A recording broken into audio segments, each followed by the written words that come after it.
sense to working folk like you and me, and Dr. Cornel West will be there, the brilliant philosopher and activist who never stops fighting for justice and speaking truth to power and to the powerless for that matter. So this isn't just another conference. This is where ideas get tested, where the conversations that shape our future begin.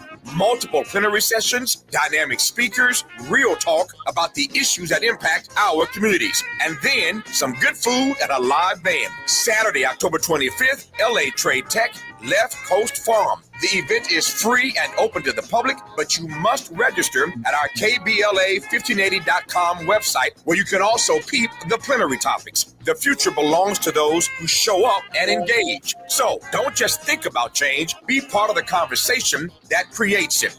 The Left Coast Forum is brought to you by the LA Progressive, the Empowerment Congress, Community Coalition, Partnership for Growth LA, Southwest Voter Registration Education Project, LA Care Health Plan, United Teachers Los Angeles, Black Progressive Action Coalition, St. John's Community Health, the National Lawyers Guild, the Weingart Foundation, and more. Space is limited, so if I were you, I'd register right now at KBLA1580.com.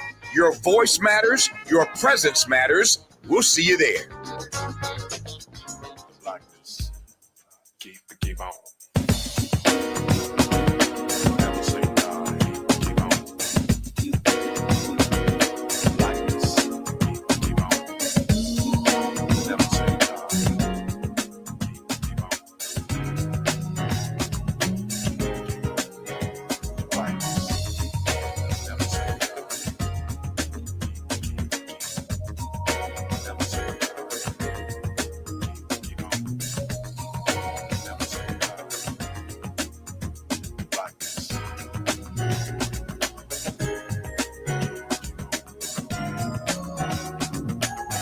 Never say die. All the this. In the midst of sorrow, you can see up when looking down. A brighter day tomorrow will bring. You are listening to and streaming A More Perfect Union on KBLA Talk 1580. I'm Dr. Nii-Quartelai Quartey, your host and White House correspondent. Not at the White House today. Doesn't mean I haven't been tracking what's happening in the Oval. But I'm right here with you in afternoon drive time. As always, I'm in touch, and so you be in touch. Follow me on all the socials at Dr. Nii-Quartelai. Just type in Dr. Nii-Q, DRNIIQ.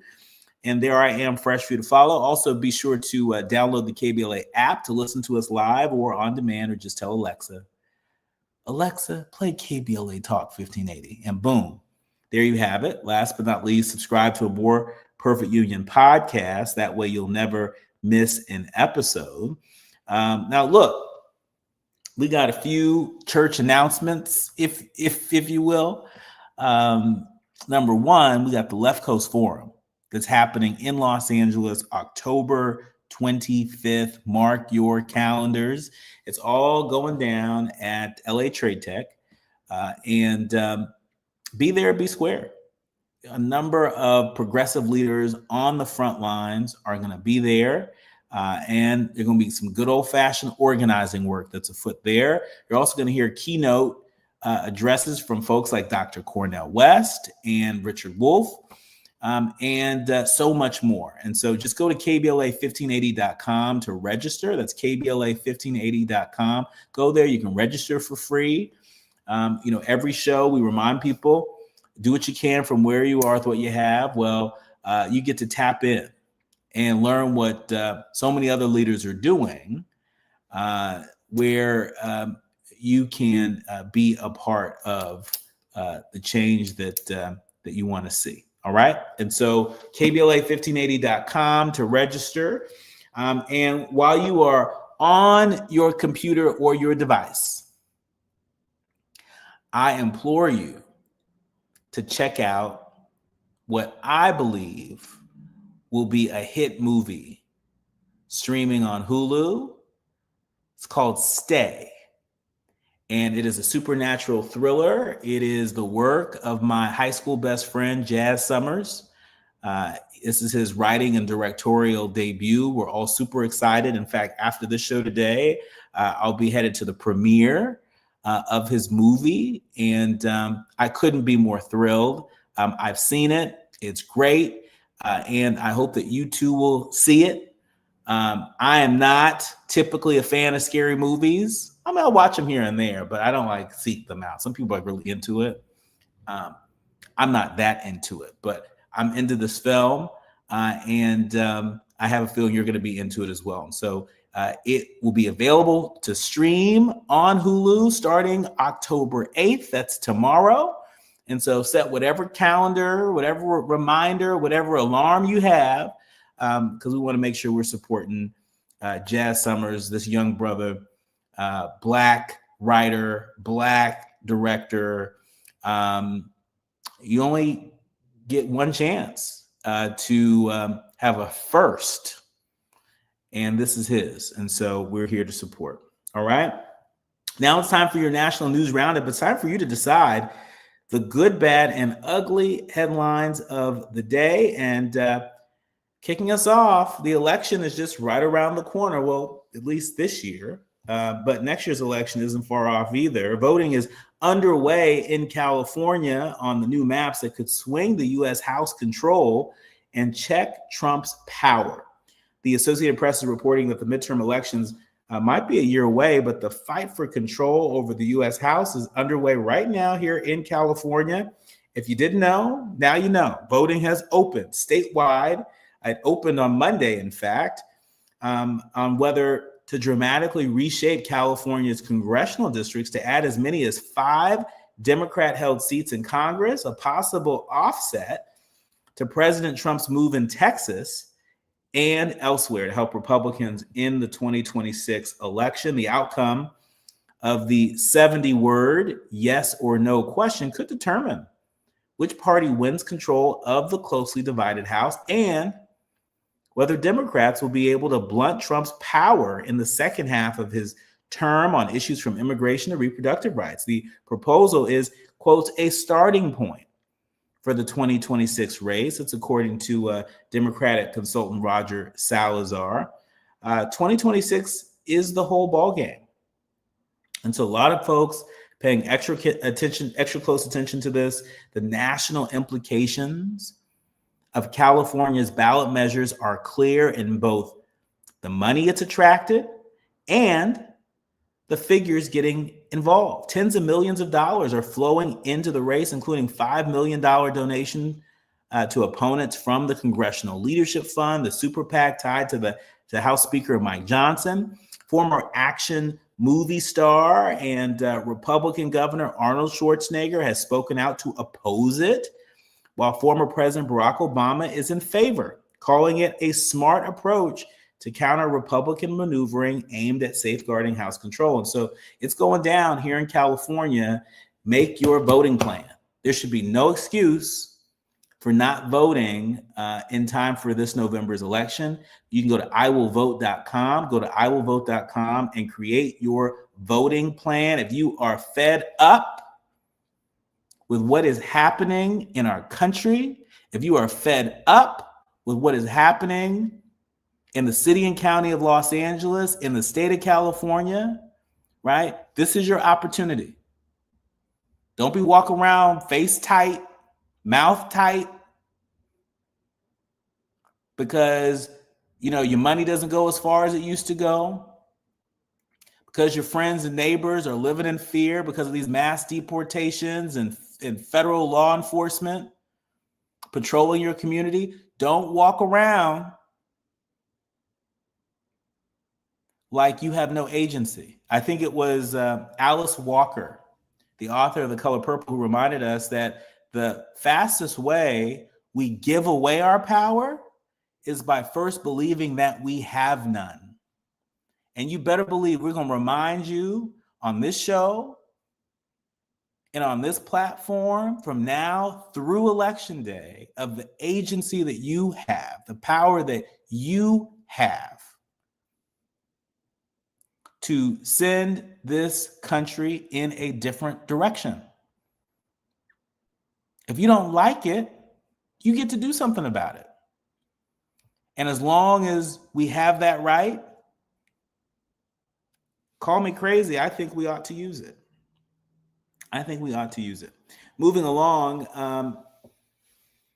I fly a lot. And I thought I knew a lot about how the government supported the FAA, but I didn't know about this program. NBC News reporting that a key lifeline for rural communities, the federal air travel funds, well, guess what? They're set to expire on Sunday if this shutdown continues. That's right. The federal funding for air travel in rural areas will run out on Sunday. If the government shutdown continues, this is threatening to isolate remote communities across the country. What's called the Essential Air Service. It was established back in 1978. It provides funds to airline carriers to operate out of rural airports for routes that would otherwise be unprofitable. The program is a lifeline for remote communities because it connects them to cities with larger airports. It ensures access to medical treatments, work opportunities, and commercial goods that would otherwise be a lengthy travel away. Bet you didn't know that. Bet you didn't know that was your government working for you. And so if you're looking for a little bit of inspiration to sort of tap in and make that call to your member or make your plan to vote in the upcoming November election, consider this a little dose of inspiration. If that wasn't enough, the LA Times is reporting that parking will soon cost more in Los Angeles. Can you believe that? Parking in LA is about to get more expensive after city leaders approved extended paid parking hours and issued the first rate increase across thousands of metered spaces in more than a decade. Meter prices will jump by, get this, 50 cents. 50 cents per hour for the city's 35,000 paid spaces, with new costs expected to be in effect by the end of the year. Prices at more than 23,000 meters citywide have already been updated, and prices currently range from $1 to $8.50 per hour, depending on the location. You might as well do valet.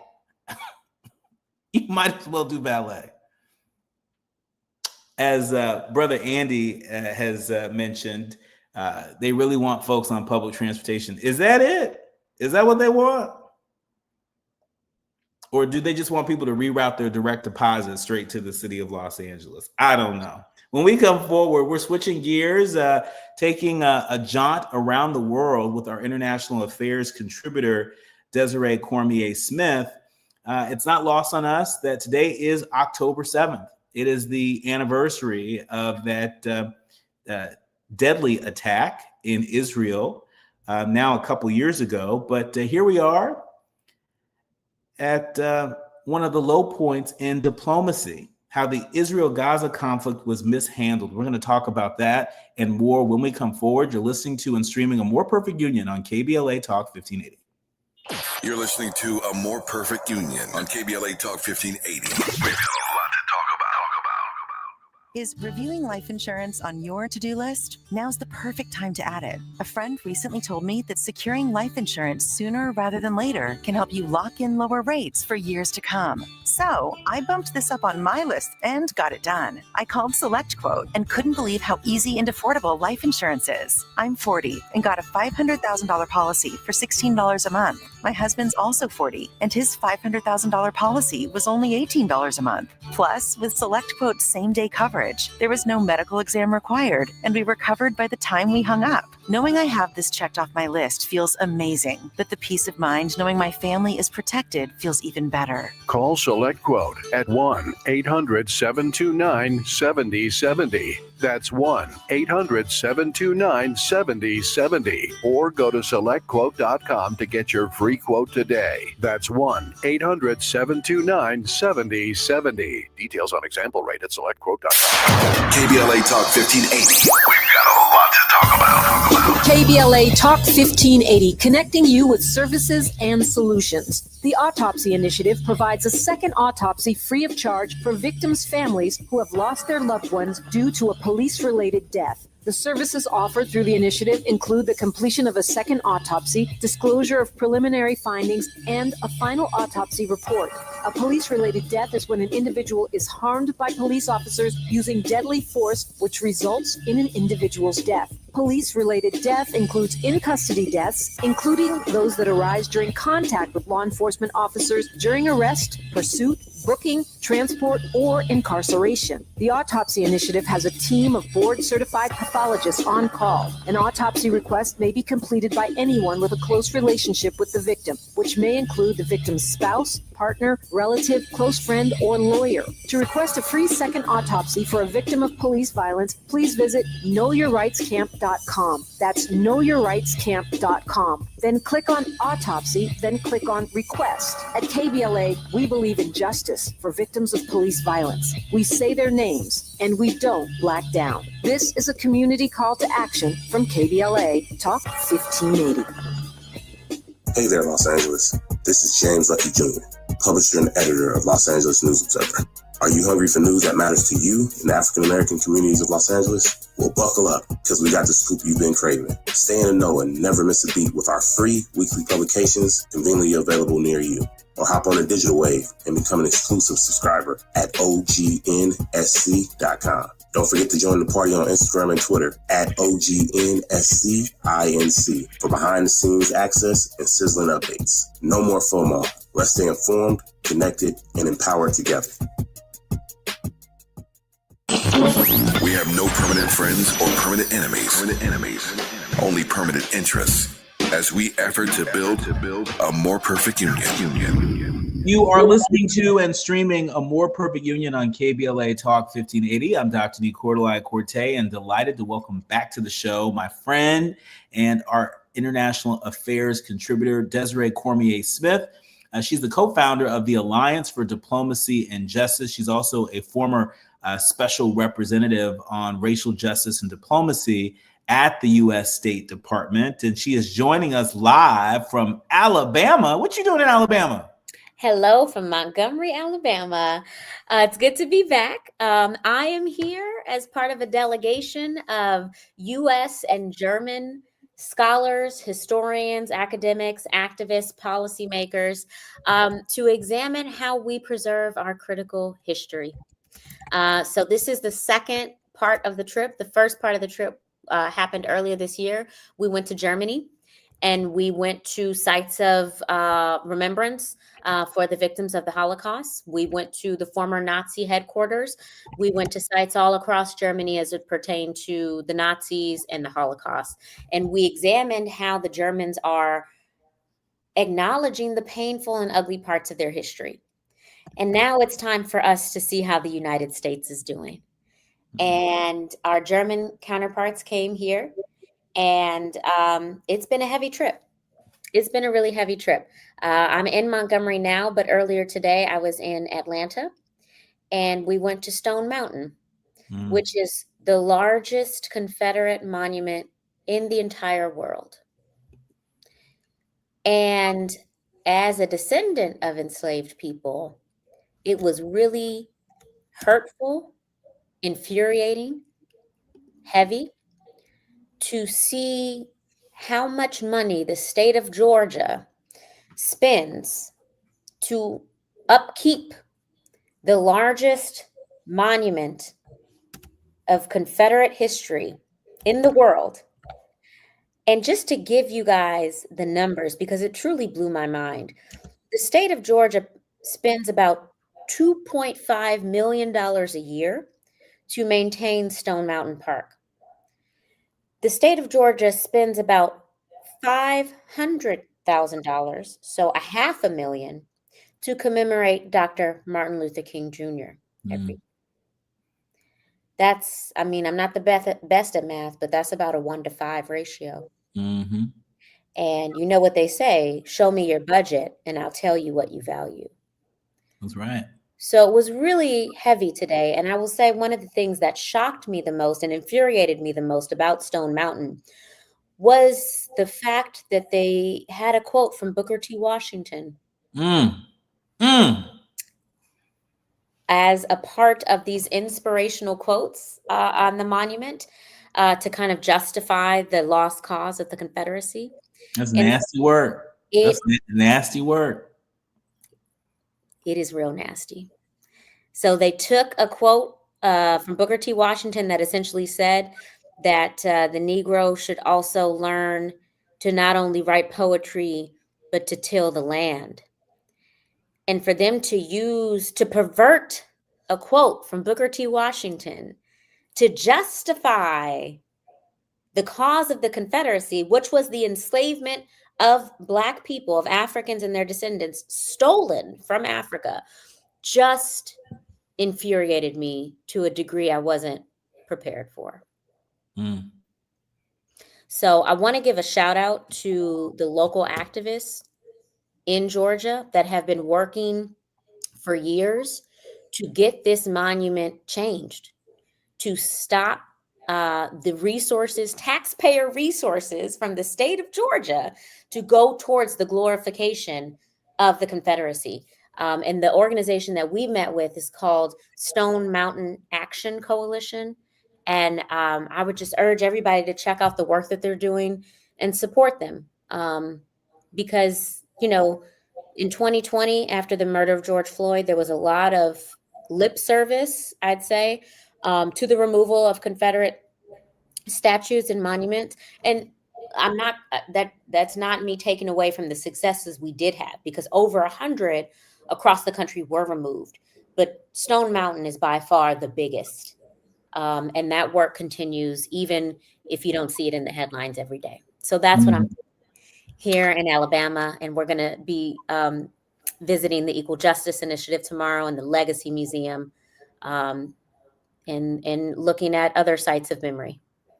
Well. Speaking of memory, today marks the 2-year anniversary since the war between Israel and Gaza began. There was a piece that caught my eye in The Guardian, worth noting. The diplomatic editor for The Guardian, Patrick Wintour, said that diplomacy's lowest point may be upon us. He, in the piece, reminded us that George Mitchell, the great U.S. advocate for the Northern Ireland peace agreement, he described diplomacy as 700 days of failure and 1 of success. Well, in Gaza, tragically, there have been 730 days of failure and none of success. Indeed, the destruction, the death toll, the spillover of the conflict in the other countries is a monument to shame diplomacy. Yeah. And what remains of international law, arguably, it is the profession's lowest point since 1939. Do you agree? I do. I think, speaking of history, history will not look kindly upon this chapter. After the Rwandan genocide in 1994, after the Holocaust, the world vowed, never again. Yet we are seeing this happen, and we are seeing it in ways that, that it's being live streamed directly to our phones. It's in our face. And I think there's a disconnect between the average citizen, not only in the United States, but I'd say around the world, who sees the horrific images coming out of Gaza and feels the anger and the urgency to get it to stop. There's a disconnect between that sense of urgency and those who are in power to actually stop it. And for that reason, I think history will not be kind. And I cannot believe it's been 2 years of this destruction. And I pray for an end soon. Is there any end in sight? I mean, we certainly have heard from Trump administration officials of a peace deal that Israel has agreed to, that there are a number of Arab countries who support it. We hear that it has some support from Hamas, but there still appears to be some sticking points. There was a deadline that was set for this past Sunday. It doesn't seem that deadline was met. Is there a real peace deal in the making, or is this just more PR?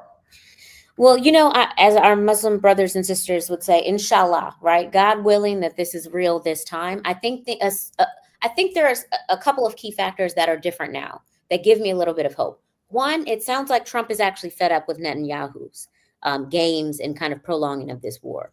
Now, I don't necessarily agree with this administration's policies, but if this administration finally says to Netanyahu, enough is enough, if you don't get this done, we are pulling out our support for you in terms of weapons, in terms of resources, in terms of diplomatic cover at the UN, that would be a good thing. So if they can force Netanyahu to not only get to the table, but to seriously engage in negotiations, then I think that actually gives us some likelihood of success. The second important thing is that the Arab countries are behind this. And that is good because it will pressure Hamas to get to the table and negotiate in good faith. I think this could potentially be a breakthrough moment, but I also think we need to look carefully at the peace plan proposed by this administration because we have unfortunately seen in a lot of these foreign policy deals sneaky ways that are actually enriching the president and his family. Yeah. And we want to make sure that whatever peace deal is ultimately agreed to is actually in the best interest of the Palestinians and the Israelis, right? Because the ultimate goal is peace, is a situation in which Palestinians and Israelis can live in equal measure of dignity, peace, safety, security, and self-determination. That is each of their human rights.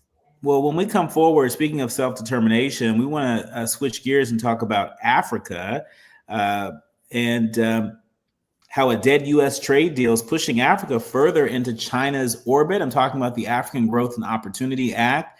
We're going to separate the fact from the fiction on that, along with Desiree Cormier-Smith, our resident international affairs contributor. She is also the co-founder of the Alliance for Diplomacy and Justice. More with her when we come forward. You're listening to and streaming A More Perfect Union on KBLA Talk 1580. The audience is listening, thought-provoking, eye-opening, heart-rendering. This is where authentic voices meet powerful discussions on culture, community, and change. This is where Black voices matter. He's breaking boundaries, amplifying diverse perspectives, and tackling the issues that matter most to you. You're inside A More Perfect Union with Dr. Nii-Quartelai Quartey on KBLA Talk 1580. I'm Amber Payton with BIN News Now. It's now day 7 of the federal shutdown. Black House Minority Leader Hakeem Jeffrey says both GOP and Democratic funding bills have failed. What we've seen is the classic definition of legislative insanity. Over 1 million troops will miss paychecks October 15th, while Social Security, SNAP, and Postal Services continue operating for now. Black Chicago Mayor Brandon Johnson is proposing $26.5 million in new police misconduct settlements. One would give Francisco Benitez $18.5 million after his wrongful conviction was overturned following 30 years in prison. And Black Maryland Governor Wes Moore has launched Maryland's federal shutdown loan program, offering $700 interest-free loans to essential federal workers missing paychecks. Applications are open but will not be processed unless the shutdown lasts past October 15th. Get BIN News Now on demand 24/7 on the iHeartRadio app. Slowing in Carson, East 91 away from Avalon Boulevard, delays all the way to Green River. And on the westbound side of the 91 in Anaheim Hills, this is just past Imperial Highway. That's a crash. Now, these guys are blocking the right fast track lane, left mainline lane. Delays now are jamming up away from just about Weir Canyon. It's tough on the 57 northbound. This is getting out of Orange, leaving the 5. You're on the breaks-in stretches all the way to the 60. For victims of drunk and drug driving, our grief is unique, but you are not alone. You always have a place at MAD. Call our 24-hour victim helpline at 877-MAD-HELP or visit mad.org. This is the KBLA Sports Minute with Ray Richardson. UCLA interim coach Tim Skipper was named College Football Coach of the Week. In just his second game on the job, Skipper helped direct the upset of the year so far in college football when UCLA beat Penn State Saturday at the Rose Bowl, 42-37. UCLA was 0-4 entering the game. Penn State was ranked 7th in the country. The African-American coach, a native of New Orleans, doesn't want the Bruins to be a one-hit wonder. The next game for Skipper and the Bruins is Saturday at Michigan State. The Bruins are 1-1 in the Big Ten Conference. If you drink Hennessy, be on the lookout for LeBron's name showing up on certain VSOP bottles. The Lakers star has agreed to become a new spokesperson for the popular beverage. LeBron's name will be displayed on certain Hennessy bottles with an image of a crown, a reference to his King James nickname. No debates, no speculation, just the info you need. That's your KBLA Sports Minute. I'm Ray Richardson. More news, opinions, and conversation when we come forward on KBLA Talk 1580.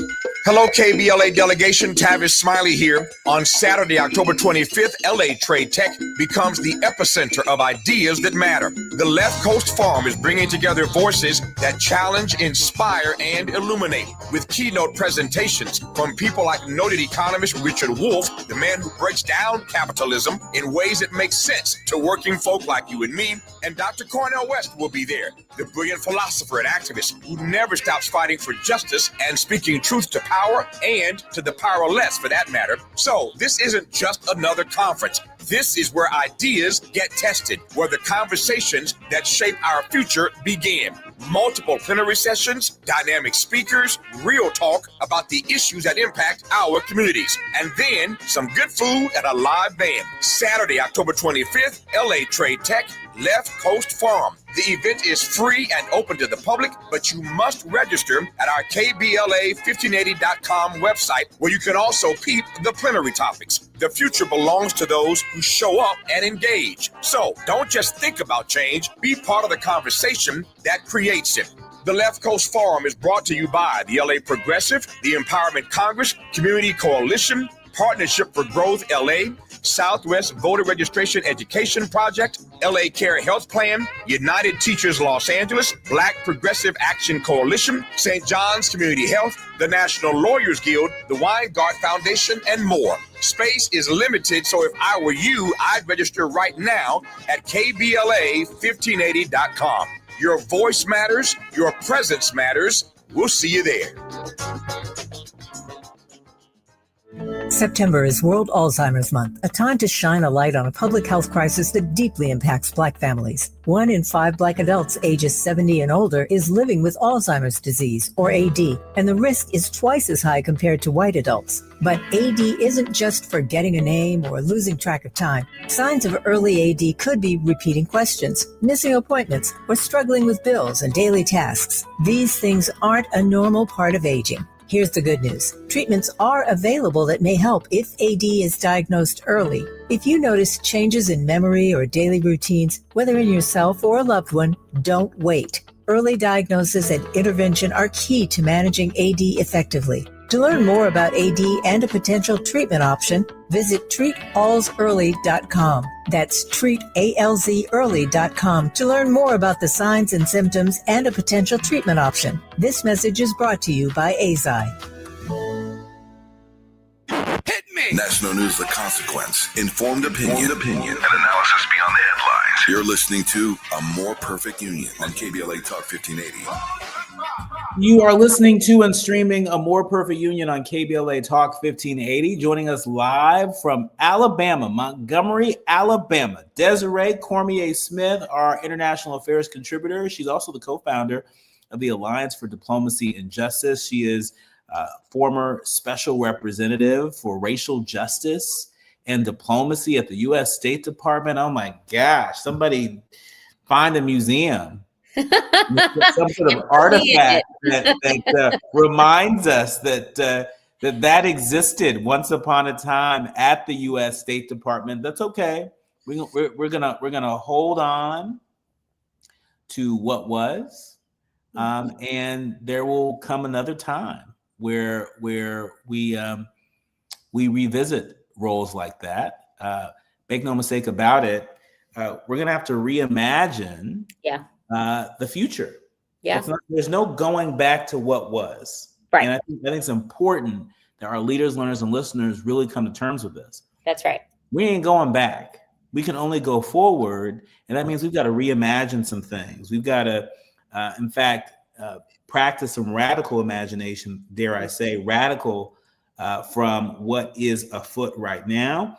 Yeah. And no better example on the continent than the African Growth and Opportunity Act. For people who are less familiar, AGOA has been a U.S. trade deal that's been supported by Democrats and Republicans since the beginning of the century, since about 2000.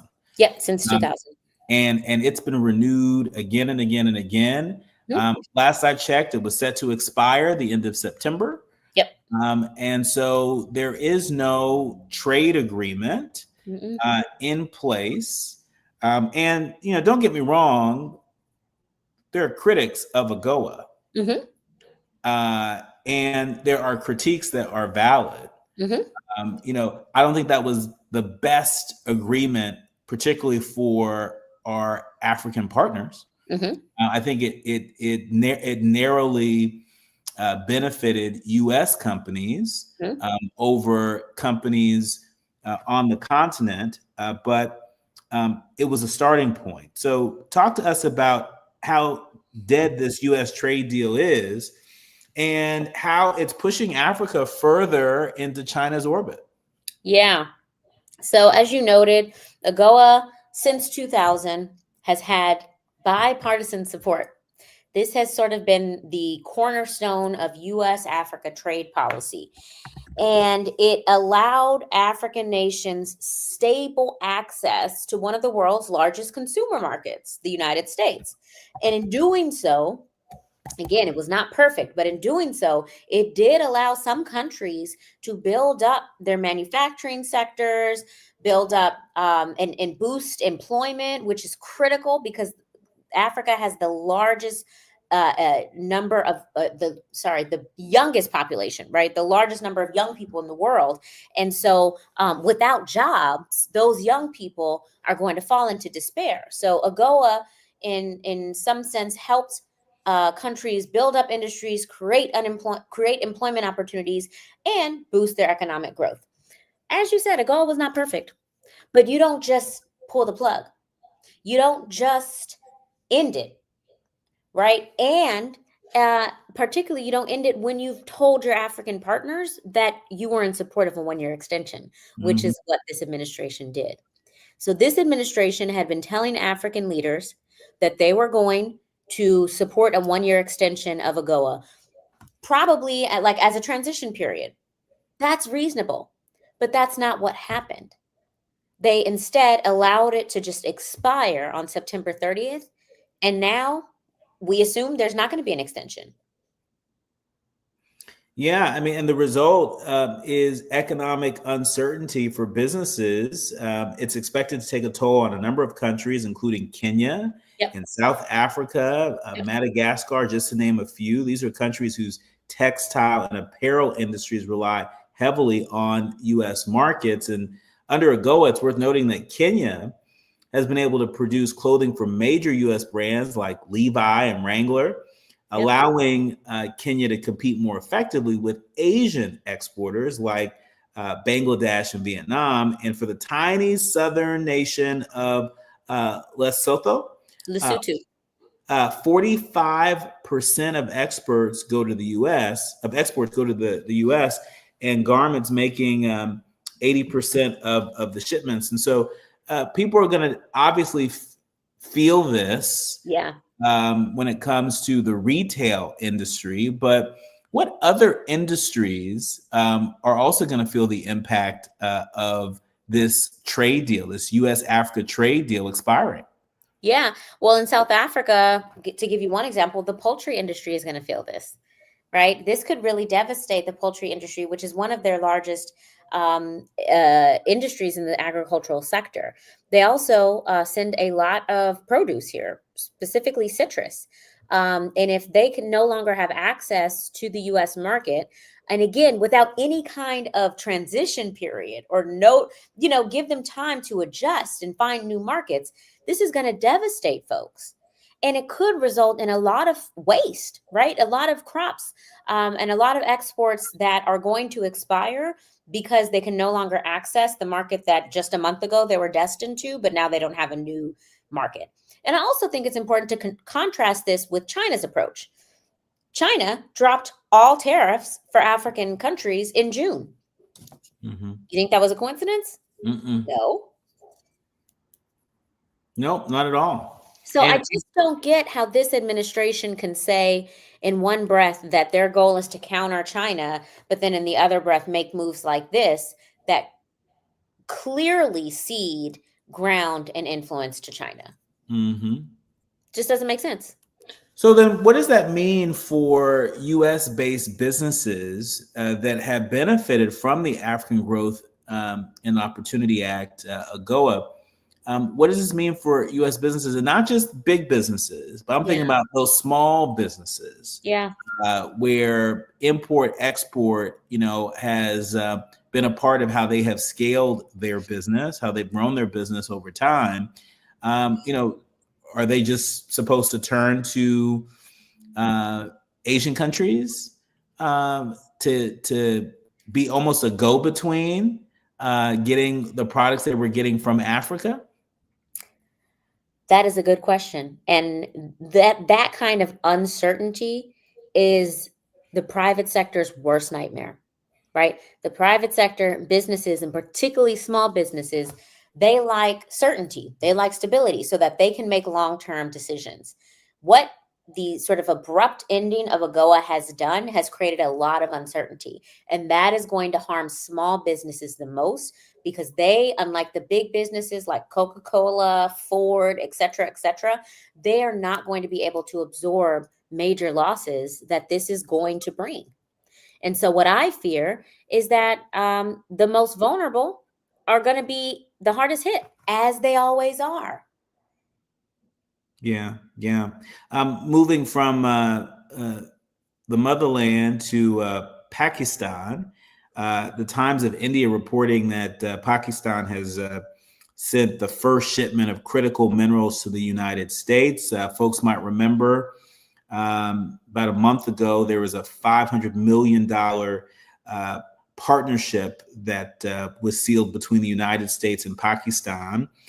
This inaugural delivery of U.S. strategic metals, which includes copper and other rare earths, is on its way to the United States. Is this supposed to sort of, offset the impacts to the U.S. Economy that will be felt with the expiration of AGOA?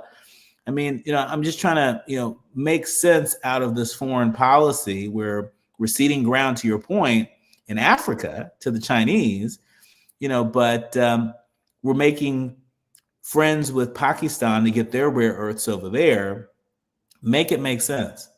Oh, I hate when you ask me to do that, because I can't, because it doesn't make sense. Again, one of the most dangerous things about this administration's foreign policy is the lack of coherence and cohesion. It is unclear what is driving these decisions. They say that it's all about America first. They say it's all about making Americans safer, stronger, more prosperous.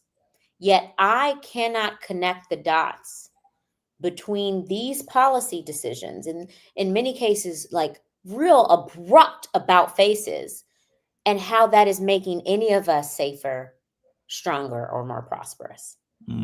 I also am deeply concerned with how a lot of these foreign policy and transactions, because that's what they are, have actually served to enrich the president and his own family.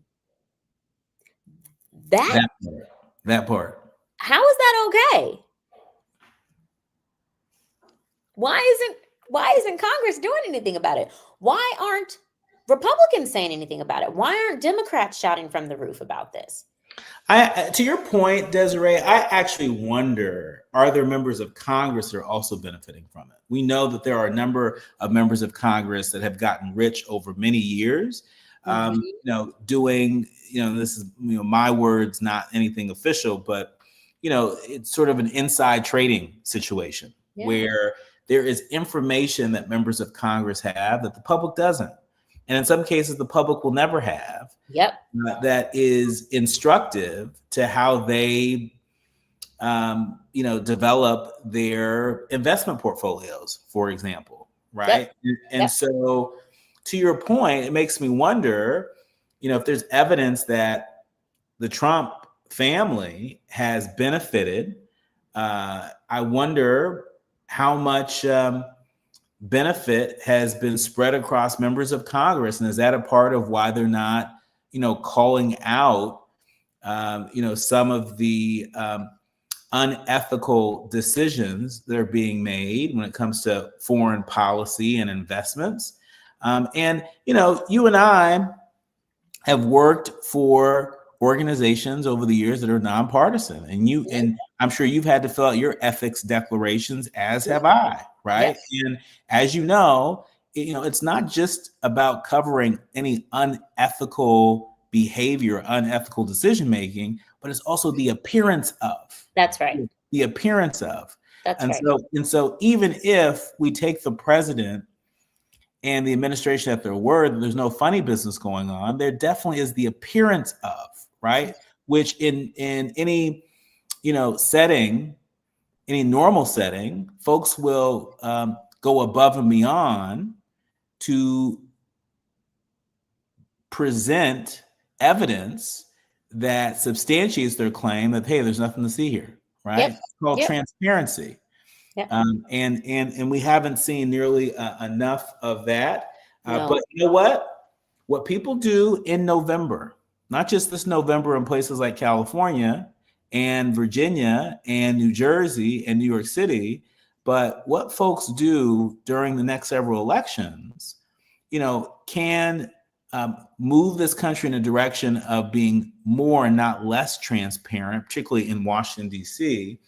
But I don't know about you, but I feel like Democrats and Republicans need to do better when it comes to ethics reform. There was an article published by ProPublica recently that pointed out state legislatures across the country, some controlled by Republicans, some controlled by Democrats, that weren't doing nearly enough to usher in ethics reforms.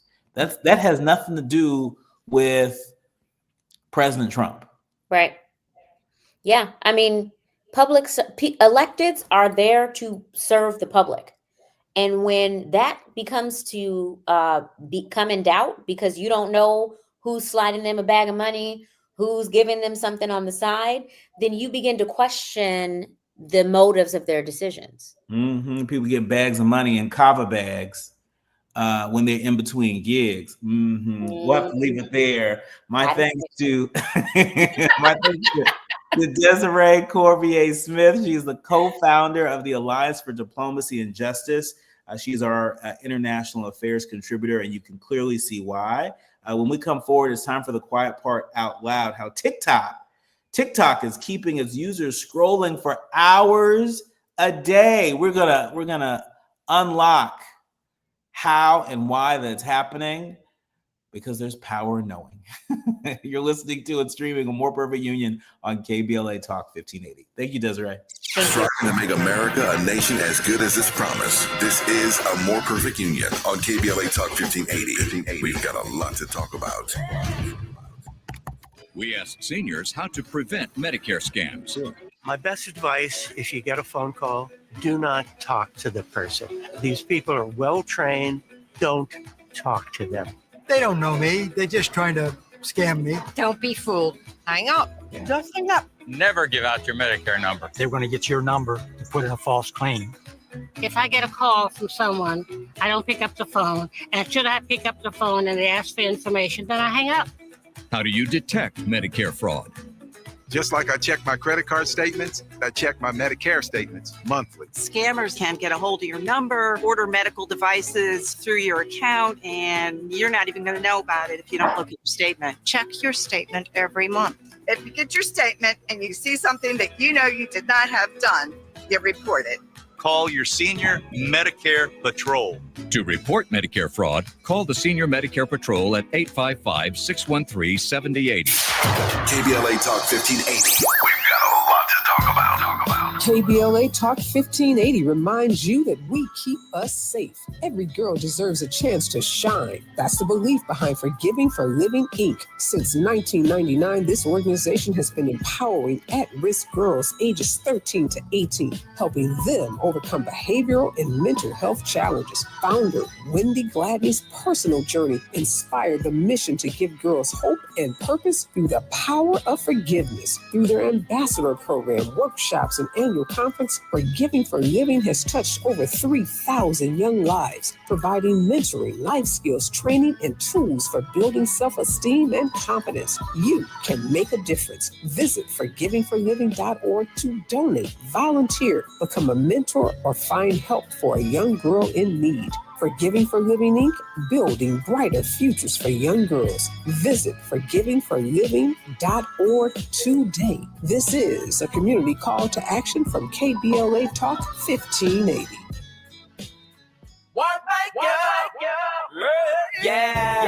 The California Crusader newspaper would like to thank all of our subscribers for their support throughout the years, proudly serving the South Los Angeles and South Bay areas for more than 40 years. The California Crusader is a multicultural, Black-owned, adjudicated newspaper that focuses on providing newsworthy information to the people in our community.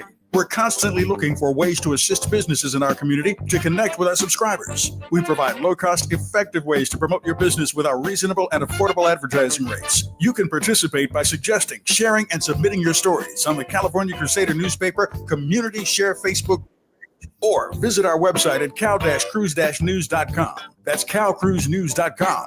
Then click on the Submit Now button located on the top right corner of the homepage, or text CCN to 42828. Again, text CCN to 42828. The California Crusader newspaper, working together to build a better community for our future. Subscribe today.